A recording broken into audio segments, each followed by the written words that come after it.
The new Nissan Z Nismo is here in Forza Horizon 5, just in case you wanted the normal one, but with a few more horsepower and some red stripes, as well as the body being not finished in any paint and left in primer.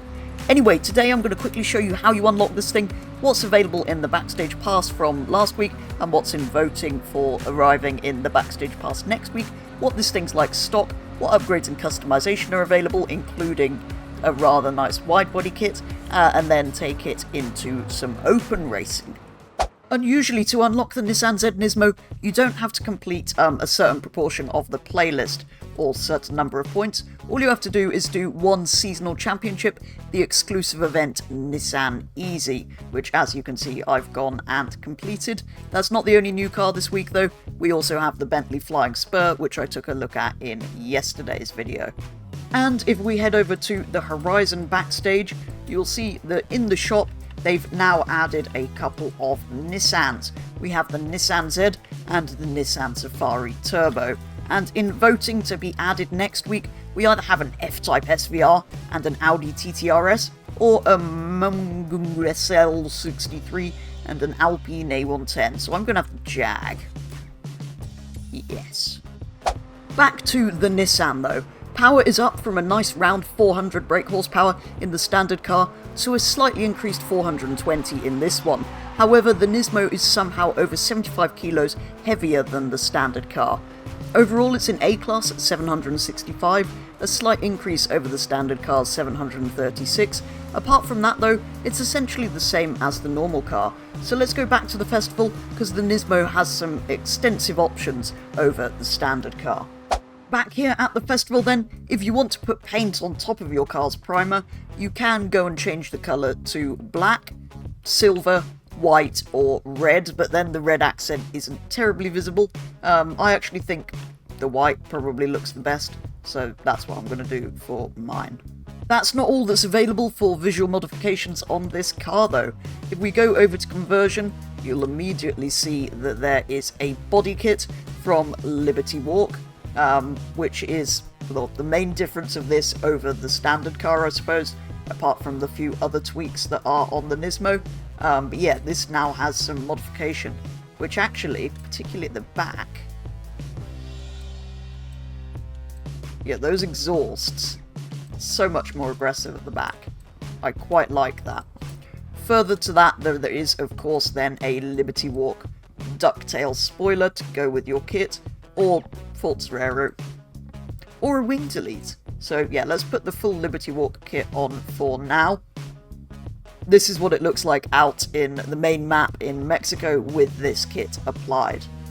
If we head back over to conversion, you'll see there are several engine swaps, including an inline-6, a V8, an inline-6 twin-turbo, a V6 twin-turbo, and a 3-litre inline-6 turbo. There is also an all-wheel drive conversion if you wanted to do that to your Nissan Nismo. Apart from that, there's all of the usual tyre compounds, tyre widths, and rim options. Although now we've got the body kit, I can't do track width, it sort of automatically does that, but I'm guessing it's available without the body kit. Then you have your usual drivetrain options, although the drive shaft thing option has gone. Platform and handling, including weight reduction, which can get weight as low as 1,378, potentially a slight bit lighter as well if we hadn't got the wide body kit on, and then there's all of your usual engine upgrades. At this point, as ever, we went in search of tunes for this new car, this time for A-Class, and found a K1Z Bard Purist tune, which we applied. This brought power up to 457 brake horsepower and weight down to 1,327 kilos. We then headed into some Horizon Open, joining for the first race of a set at the Vista Del Mar Sprint, with 2 of us in the Nissan with this tune and 1 of us in a stock Flying Spur, as well as a couple of very different types of Ford filling out the rest of the grid. As there were so few vehicles in this race, this first one was never going to tell us much about this car. However, we could get a feel for how it drove. It felt pretty rapid but slightly unstable for comfort. It certainly wasn't easy to keep fully in control of the new Nissan. By the finish, the 2 Nissans had only managed to beat the stock Bentley, with the 2 Fords up ahead.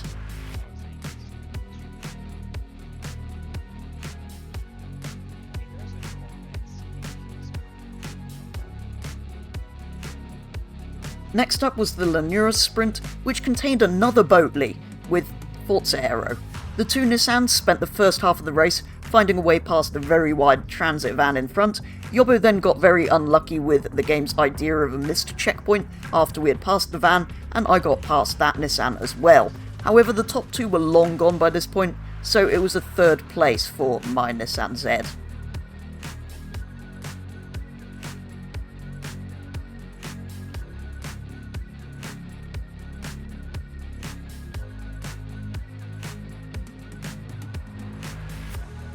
And finally, it was the Los Jardines circuit, containing even more Bentleys, and more than one of them had aero. Despite this, one of them, with only a slight bit of contact from the Nissans, managed to spin completely. Not much happened after that though, so we ended up with a 4th and 5th place finish for the Nissans. So overall this thing felt pretty fast and it drove okay, but it did feel very loose and slightly sketchy to drive, but it was a bit of fun, so we did enjoy all of the races we took it into. However, it didn't really perform particularly well, and had mostly very average race results, so I'll probably either convert it back to stock, or apply the wild widebody kit that's available, and maybe some nice wheels.